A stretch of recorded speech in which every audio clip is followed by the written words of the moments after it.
Praise the Lord. എല്ലാ ആത്മീയ വിശ്വാസികൾക്കും നമസ്കാരം. ഇന്ന് നമ്മൾ പുതിയൊരു വിഷയത്തിൽ നമ്മൾ ചിന്തിക്കാൻ പോകുന്നത് ലൂക്കോസിൻ്റെ സുവിശേഷം 17 അധ്യായം 1 തൊട്ട് 10 വരെയുള്ള വാക്യങ്ങൾ അടിസ്ഥാനമാക്കിക്കൊണ്ടാണ്. ലൂക്കോസിൻ്റെ സുവിശേഷം 17 അധ്യായം 1 തൊട്ട് 10 വരെയുള്ള വാക്യങ്ങൾ അടിസ്ഥാനമാക്കിക്കൊണ്ടാണ് ചിന്തിക്കാൻ പോകുന്നത്. നമുക്ക് അറിയാവുന്ന വിഷയമാണ്. ലൂക്കോസിൻ്റെ സുവിശേഷത്തിൽ ശിഷ്യന്മാർ ഉണ്ടല്ലോ, യേശുവിൻ്റെ മിനിസ്ട്രിയിൽ സമയത്ത് അവരെ നല്ല ആത്മീയപരമായ ശിക്ഷണങ്ങൾ കൊടുക്കുന്ന ഒരു കാര്യങ്ങളാണ് നമ്മൾ കാണാൻ സാധിക്കുന്നത്. അതിൻ്റെ മുഖ്യ ഭാഗമായിട്ട് നമുക്ക് 3-4 കൂട്ടം കാര്യങ്ങളാണ് അവിടെ പഠിക്കാനുള്ളത്. ഒന്ന്, അവരെ ഒരു വ്യക്തികളെയും ഉണ്ടല്ലോ പാപത്തിലേക്ക് നമ്മൾ വലിച്ചഴിക്കാൻ നമ്മൾ ശ്രമിക്കല്ല. അവരെ ഉണ്ടല്ലോ നഷ്ടം വരുത്തുന്ന കാര്യങ്ങൾ നമ്മൾ ചെയ്യല്ല. രണ്ടാമത്, നമ്മൾ ക്ഷമയുള്ളവരായിത്തീരണം. മൂന്നാമത്, വിശ്വാസത്തിൻ്റെ ശക്തി എന്തുമാത്രം ഉണ്ടെന്ന് നമ്മൾ പഠിക്കേണ്ടിയിരിക്കുന്നു. നാലാമത്, ഒരു താഴ്മയുള്ള ഒരു സേവകനെ പോലെയുള്ള നമ്മുടെ ജീവിക്കുക എന്നുള്ളത് ആവശ്യമാണ്. ഈ മേളി പറഞ്ഞ കാര്യങ്ങളെല്ലാം യേശുവിൻ്റെ ശിഷ്യന്മാർക്ക് കൊടുത്ത ടീച്ചിങ്സാണ്. ഇതിൻ്റെ അകത്ത് അവർ പഠിപ്പിക്കുന്നത് താഴ്മ, ക്ഷമ, വിശ്വാസം വെച്ചുകൊണ്ട് എങ്ങനെ ജീവിക്കാൻ പറ്റും പ്രായോഗികമായിട്ട്, അതിനെപ്പറ്റിയാണ് അവിടെ പഠിപ്പിച്ചിരിക്കുന്നത്. ലൂക്കോസിൻ്റെ സുവിശേഷം 17 അധ്യായം 1 തൊട്ട് 2 വരെയുള്ള വാക്യങ്ങളെ അടിസ്ഥാനമാക്കി നമ്മൾ നോക്കുമ്പോൾ അവിടെ പഠിപ്പിക്കുന്ന ഇതാണ്, ഈ പ്രകാരമാണ്. അതായത് യേശു ശിഷ്യന്മാരോട് പറയുന്നത്, നീ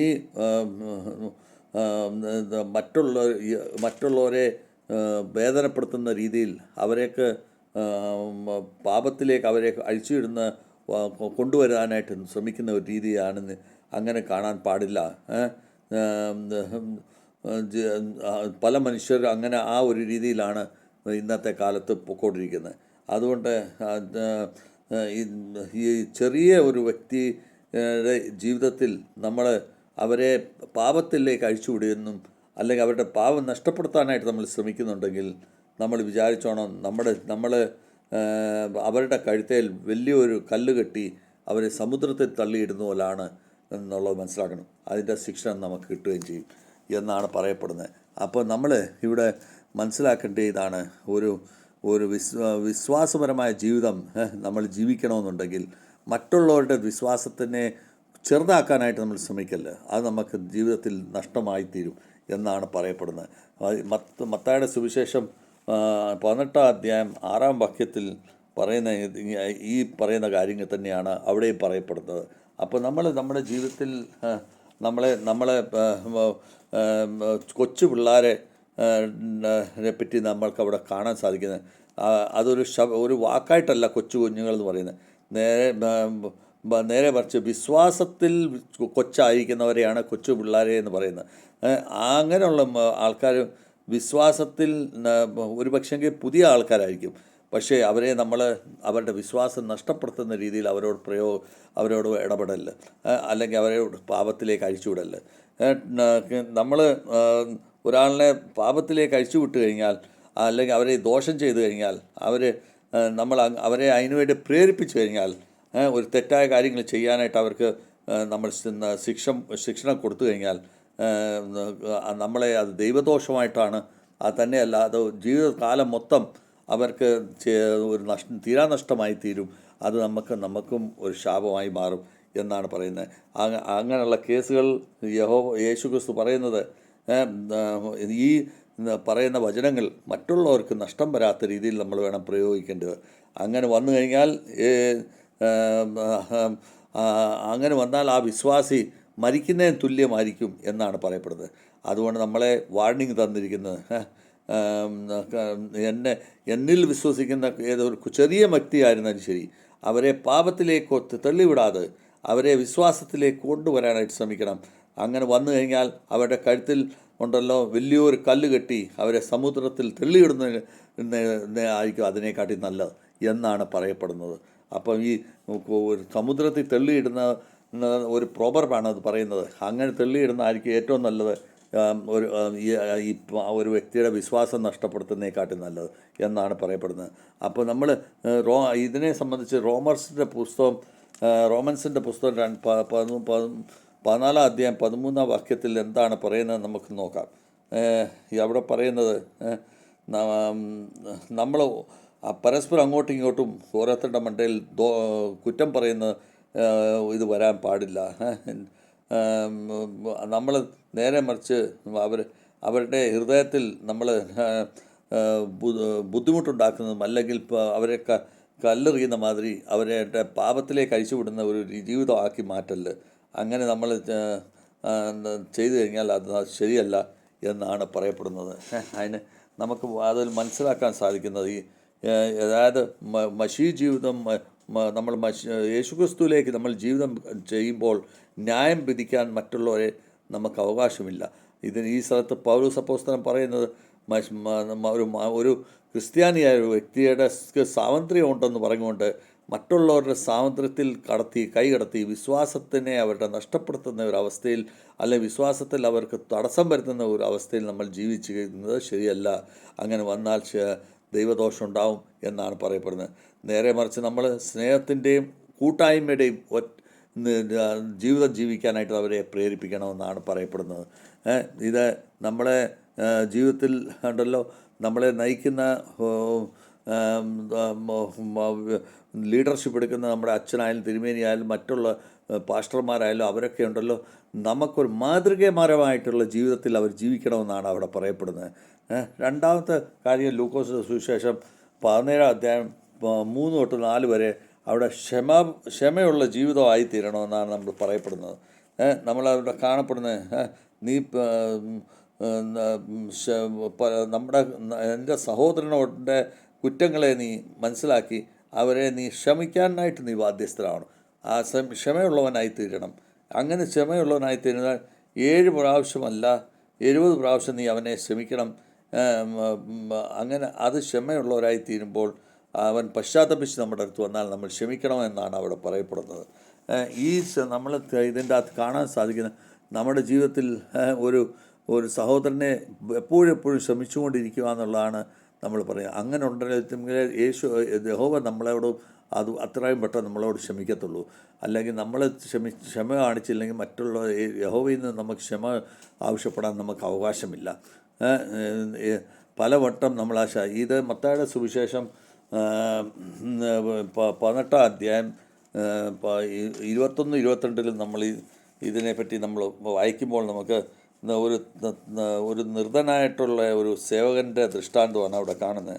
അവിടെ പത്രസ് യേശുക്രിസ്തുവിനോട് പറയുന്നു, എൻ്റെ സഹോദരൻ ഞാൻ എത്ര വട്ടം ക്ഷമിക്കണം? അവൻ 7 വട്ടം പോരായെന്ന്. അപ്പോൾ ആ യേശുക്രിസ്തു പറയുന്നത്, ഞാൻ നിന്നോട് 7 വട്ടം ഒന്നും പറയുന്നില്ല, 70 വട്ടം നീ ശ്രമിക്കണമെന്നാണ് ഞാൻ പറയത്തുള്ളൂ എന്നാണ് പറയുക. അപ്പം നമ്മൾ അവിടെ ക്ഷമയുള്ളവരായി തീരാൻ നമ്മൾ 70 വട്ടവും നമ്മൾ ക്ഷമിച്ച് നമ്മുടെ ജീവിതത്തിൽ നമ്മളൊരു ക്രിസ്തീയ ജീവിതത്തിനെ നമ്മൾ മാതൃകയാക്കിക്കൊണ്ട് മറ്റുള്ളവരെ കാഴ്ച വയ്ക്കുക എന്നുള്ളത് നമ്മുടെ ആവശ്യമാണ്. അപ്പോൾ ഇത് എഫീഷ്യൻസിൻ്റെ പുസ്തകം 4 അധ്യായം 32 നമുക്ക് ഈ പ്രകാരം നമുക്ക് കാണാൻ സാധിക്കുന്നത്. എന്താണ് അവിടെ കാണുന്നത് നമുക്ക് നോക്കാം. 4 അധ്യായം 32 വാക്യത്തിൽ പരസ്പരം കൃപാലുവായിട്ടും കരുണയുള്ളവനും ആയിത്തീരണം. അതുകൊണ്ട് തന്നെ ഇപ്പോൾ യഹോവ നമ്മുടെ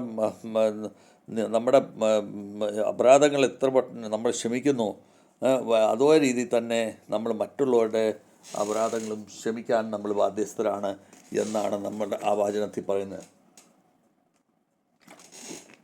അപ്പം നമ്മൾ ഇതിൻ്റെ അകത്ത് എഫീഷ്യൻസിൻ്റെ പുസ്തകം 4 അധ്യായം 32 വാക്യത്തിൽ നമ്മളെ പറയുന്നത്, നമ്മൾ കരുണയുള്ളവരായിരിക്കണം, ക്ഷമാശീലനായിരിക്കണം, ദയാലുവായിരിക്കണം, ദയയുള്ളവനായിരിക്കണം. അങ്ങനത്തെ ഒരു ജീവിതം നമ്മൾ കാഴ്ചവെച്ച് മറ്റുള്ളവരോട് നമ്മൾ വിദ്വേഷം വയ്ക്കുകയും അല്ലെങ്കിൽ അവരോട് പിണക്കം വെച്ച് ജീവിക്കാതെ നേരെ മറിച്ച് നമ്മൾ സ്നേഹപൂർവ്വ ജീവിതം നമ്മൾ ജീവിച്ച് ഒരു ക്രിസ്ത്യാനിയാണെന്നുള്ളതിൻ്റെ ഒരു അടയാളമാക്കി മാറ്റണം നമ്മുടെ ജീവിതത്തിനെ എന്നാണ് അവിടെ പറയപ്പെടുന്നത്. അപ്പോൾ നമ്മൾ ക്രിസ്ത്യാനിക്ക് നമുക്കൊരു പ്രത്യേക ക്യാരക്ടറുള്ളത് നമ്മൾ മറ്റുള്ളവരോട് ക്ഷമിക്കുക എന്നുള്ളതാണ്. അത് ലൂക്കോസിന് പുസ്തകം 17 അധ്യായം 5-6 എന്താണ് പറയുന്നത്? നീ ഒരു കടുമണി പോലും നിനക്ക് ഒരാളിനോട് നിനക്ക് വിശ്വാസമുണ്ടെങ്കിൽ നീ നിൻ്റെ കടലിനടി കിടക്കുന്ന മരത്തിനോട് നീ പറയുവാണ്, നീ പറങ്ങി പോകുമെന്ന് പറയുമ്പോൾ അത് പറങ്ങി പോകും. അപ്പോൾ അവിടെ നമ്മളെ പഠിപ്പിക്കുന്ന ഇതാണ്, നമ്മുടെ ജീവിതത്തിൽ നമ്മൾ വിശ്വാസം നമ്മുടെ ജീവിതത്തിൽ വളരെ ആവശ്യമാണ്.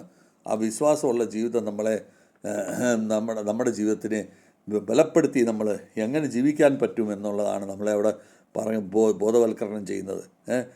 അങ്ങനെ വരുമ്പോൾ അസംഭവമായിട്ടുള്ള പ്രയാസമുള്ള കാര്യങ്ങളും നമ്മുടെ ജീവിതത്തിൽ വളരെ നിസ്സാരമായിട്ട് അത് നടക്കുന്നതായിട്ട് നമുക്ക് കാണാൻ സാധിക്കും. യഹോവ നമ്മളെ വിശ്വാസം കൊണ്ട് തന്നെയല്ല, ശരിയായ വിശ്വാസത്തിൻ്റെ ആവശ്യകതയെപ്പറ്റിയാണ് നമ്മളെ പറഞ്ഞു പഠിപ്പിക്കുന്നത്. അപ്പോൾ മത്തായിയുടെ സുവിശേഷം 17 അധ്യായം 20 വാക്യത്തിലും ഇത് തന്നെയാണ്, ഈ വാക്ക് തന്നെയാണ് പറയുന്നത്. കടുമണീൻ്റെ അത്രയും പോലും നമുക്ക് വിശ്വാസം ഉണ്ടെങ്കിൽ പർവ്വതത്തിനോട് മാറിപ്പോകാൻ പറഞ്ഞാൽ അത് മാറിപ്പോവും എന്നാണ് പറയുന്നത്. അപ്പോൾ നമ്മുടെ ചെറിയ വിശ്വാസത്തിൽ കൂടെ കടുമണി എന്ന് പറഞ്ഞാൽ വളരെ ചെറിയ മണിയാണ്. അത്രയും വിശ്വാസം നമ്മുടെ ഉള്ളിൽ ഉണ്ടെങ്കിൽ അതിനെ നമുക്ക് സുരക്ഷിതമാക്കി മാറ്റിക്കൊണ്ട് നമ്മൾ വേണം ജീവിക്കണ്ടേ എന്നാണ് അവിടെ പറയപ്പെടുന്നത്, നമ്മൾക്ക് മനസ്സിലാക്കാൻ സാധിക്കുന്നത്. അപ്പോൾ നമ്മുടെ ജീവിതത്തിൽ നമുക്ക് എപ്പോഴും ആ ഒരു വിശ്വാസത്തോടുള്ള ജീവിതം നമുക്ക് കുറച്ച് പിടിച്ചുകൊണ്ട് നമുക്ക് നടക്കേണ്ടിയിരിക്കുന്നു. നമ്മൾ ഹിബ്രുവിൻ്റെ പുസ്തകം 11 അധ്യായം നമ്മൾ അതിൻ്റെ അകത്ത് 6 വാക്യത്തിൽ കാണുന്ന ഇതുപോലാണ്. നമ്മുടെ യഹോവയായിട്ടുള്ള ബന്ധത്തിൽ നമ്മൾ വിശ്വാസം വളരെ അനിവാര്യമായിട്ട് നമുക്ക് ഉണ്ട്. അതിൻ്റെ അകത്ത് യഹോവയുടെ അസ്തിത്വം തന്നെ സത്യത്തിന് അന്വേഷിക്കുക എന്നുള്ളതാണ് നമ്മുടെ യഹോവയുടെ പറ്റി പഠിക്കുമ്പോൾ നമുക്ക് മനസ്സിലാക്കാൻ സാധിക്കുന്നത്. ഒരു അനന്ത ജീവനത്തിൻ്റെ ഗിഫ്റ്റാണ് നമുക്ക് അങ്ങനെ വിശ്വാസത്തിൻ്റെ ജീവിതത്തിൽ നമ്മൾ ജീവിക്കുമ്പോൾ ദൈവം നമുക്ക് തരുന്നത്. നമ്മൾ ഇറ്റർണൽ ലൈഫിലേക്ക് പോകുന്ന ആ ഒരു ഗിഫ്റ്റ് നമുക്ക് കിട്ടുന്ന മാനസികപരമായിട്ട് നമ്മൾ മാത്രമല്ല, ഇത് നേരെ മറിച്ച് നമ്മുടെ യഹോവയുടെ നമ്മളോട് ചെയ്തിരിക്കുന്ന കമ്മിറ്റ്മെൻറ്റിൻ്റെ ഒരു ഉറപ്പും അതോടൊപ്പം സമർപ്പണവും കൂടിയാണ് നമുക്ക് ഇതിൽ കാണാൻ സാധിക്കുന്നത്. അപ്പോൾ നമ്മൾ ഇതിൽ നിന്ന് മനസ്സിലാക്കേണ്ടത് നമ്മുടെ ജീവിതത്തിൽ നമ്മുടെ ജീവിതത്തിൽ നമുക്ക് വിശ്വാസത്തോടു കൂടി നമുക്ക് ജീവിക്കാൻ സാധിക്കുമെന്ന് നമുക്ക് മനസ്സിലാക്കേണ്ടത്. ഇതോടൊപ്പം തന്നെ ലൂക്കോസ് സുവിശേഷം 17 അധ്യായം 7 തൊട്ട് 10 വരെയുള്ള വാക്യത്തിൽ നമുക്ക് കാണുന്നത് യേശുക്രിസ്തു ഒരു നല്ല സേവകനെ പോലും ചെയ്യണമെന്നാണ് നമുക്ക് പറയുന്നത്. പൊങ്ങച്ചമുള്ളവൻ അഭിമാനിയായിട്ട് നമ്മൾ വർക്ക് ചെയ്യാൻ പാടില്ല. നമ്മളൊരു മോശപ്പെട്ട ജീവിതം നമ്മൾ ജീവിക്കുന്നവരായിത്തീരല്ല. മറ്റുള്ളവർക്ക് നമ്മൾ സേവനം ചെയ്തിട്ട് ഞാൻ കണ്ടോ അവർക്ക് വലിയൊരു കാര്യം ചെയ്തു എന്ന് ചിന്തിക്കാതെ നേരെ മറിച്ച് അതെൻ്റെ ഒരു ഡ്യൂട്ടിയാണ്, എൻ്റെ കർത്തവ്യമാണെന്നുള്ളത് മനസ്സിലാക്കിക്കൊണ്ട് വേണം നമ്മൾ അവർ സേവനം ചെയ്യേണ്ടത്. അതാണ് നമ്മളെ പഠിപ്പിക്കുന്നത്. സേവനം ചെയ്യുക എന്ന് പറയുക അഭിമാനം കാണിക്കാനോ അല്ലെങ്കിൽ പൊങ്ങച്ചം കാണിക്കാനോ അല്ല, നേരെ മറിച്ച് താഴ്മയിൽ നമുക്ക് ജീവിക്കാൻ വേണ്ടിയാണ് ചെയ്യുന്നത് എന്നുള്ളത് മനസ്സിലാക്കണം.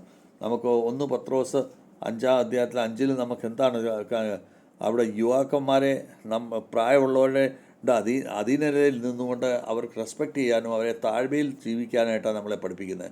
അവിടെ അഭിമാനത്തിലോ പൊങ്ങച്ചത്തിനോ യഹോവയുടെ മുൻപിൽ യാതൊരു സ്ഥാനവുമില്ല എന്ന് നമ്മൾ പഠിക്കേണ്ടത്. അപ്പോൾ താഴ്മയിൽ നമ്മൾ ജീവിക്കുക എന്നുള്ളതാണ് അപ്പോൾ മാത്രമേ നമുക്ക് അനുഗ്രഹം കിട്ടത്തുള്ളൂ എന്ന് നമ്മൾ പഠിക്കേണ്ടിയിരിക്കുന്നു. അത് നമ്മളെ മനസ്സിലാക്കേണ്ടത്. അതോടൊപ്പം ഫിലിപ്പിയൻസിൻ്റെ പുസ്തകം 2 അധ്യായം 3 വാക്യത്തിലും നമ്മളെ ഇതുപോലെ തന്നെയാണ് പഠിപ്പിക്കുന്നത്. നമ്മളവിടെ നിസ്വാർത്ഥരായ ജീവിതം ജീവിക്കണം, താഴ്മയുള്ള ജീവിതം ജീവിക്കണം.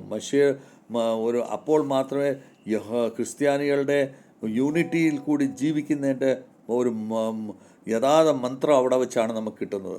അപ്പോൾ നമ്മുടെ വചനം നമ്മളോട് പറയുന്നത് എന്താണ്? നമ്മുടെ ജീവിതത്തിൽ നമ്മുടെ കാര്യത്തിൻ്റെ ഉദ്ദേശം തന്നെ ഒരു മറ്റുള്ളവർക്ക് സേവനം ചെയ്യുമ്പോൾ അവരിൽ നിന്ന് എന്തെങ്കിലും അർത്ഥലാഭത്തിനോ അല്ലെങ്കിൽ മറ്റുള്ള ലൗകിക ലാഭത്തിനോ ഒന്നുമല്ല. നേരെ മറിച്ച് നമ്മൾ അവിടെ പോസ്റ്റിന് വേണ്ടിയല്ല, നേരെ മറിച്ച് നമ്മൾ അവരെ പൊങ്ങച്ചം കാണിക്കാൻ വേണ്ടിയല്ല നമ്മൾ ചെയ്യേണ്ടത്. നേരെ മറിച്ച് നമ്മളവിടെ ചെയ്യേണ്ട പണി എന്ന് പറഞ്ഞാൽ നമ്മൾ ദൈവത്തിന് വേണ്ടി ചെയ്യുന്ന ഒരു വേലയായിട്ട് നമ്മൾ മനസ്സിലാക്കിക്കൊണ്ട് മറ്റുള്ളവരെ നമ്മളെക്കാട്ടി കൂടുതൽ സ്നേഹിക്കുന്ന ഒരു അവസ്ഥയിലേക്ക് നമ്മൾ ജോലി ചെയ്യേണ്ടതായിട്ട് ആവശ്യമുണ്ട്. അങ്ങനെ ജീവിക്കുമ്പോൾ മാത്രമേ യഹോവയുടെ കണ്ണിൽ നമ്മൾ ഉത്തമമായ ഒരു സേവകനായി മാറത്തുള്ളൂ. അങ്ങനെ നമ്മൾ നമ്മുടെ ജീവിതത്തിനെ നമ്മുടെ ആവശ്യത്തിനെക്കാട്ടി കൂടുതൽ ഇമ്പോർട്ടൻസ് മറ്റുള്ളവരുടെ ജീവിതത്തിലേക്ക് നമ്മൾ കൊടുത്തുകൊണ്ട് നമ്മളെ ദൈവത്തിൻ്റെ മുൻപാകെ നമ്മൾ നല്ലവനായി തീരാനായിട്ട് ശ്രമിക്കണം. അങ്ങനെ ജീവിക്കുന്ന ഒരു കലീശയിൽ മാത്രമേ യൂണിറ്റിയും സ്നേഹവും വളർന്നു വരത്തുള്ളൂ. അങ്ങനെ വരുമ്പോൾ നമുക്ക് നമ്മുടെ ജീവിതത്തിൽ നിന്ന് നമ്മുടെ ഹൃദയത്തിനും ശരീരത്തിൽ നിന്നും അഹങ്കാരം വിട്ടു നമ്മളെ മാറിപ്പോകും. ഇതൊക്കെയാണ് നമ്മുടെ ജീവിതത്തിൽ നമുക്ക് പഠിക്കാനുള്ളത്. ഒരു ഉത്തമമായ പാസ്റ്റർ എന്ന് പറയുന്നത് അത് ലോക സേവനം ചെയ്യുമ്പോൾ അവർ പൊങ്ങച്ചം കാണിക്കാതെ, അവർ ഒരു വലിയ കാര്യം ചെയ്തതായിട്ട് ചിന്തിക്കാതെ, അത് യേശുവിൻ്റെ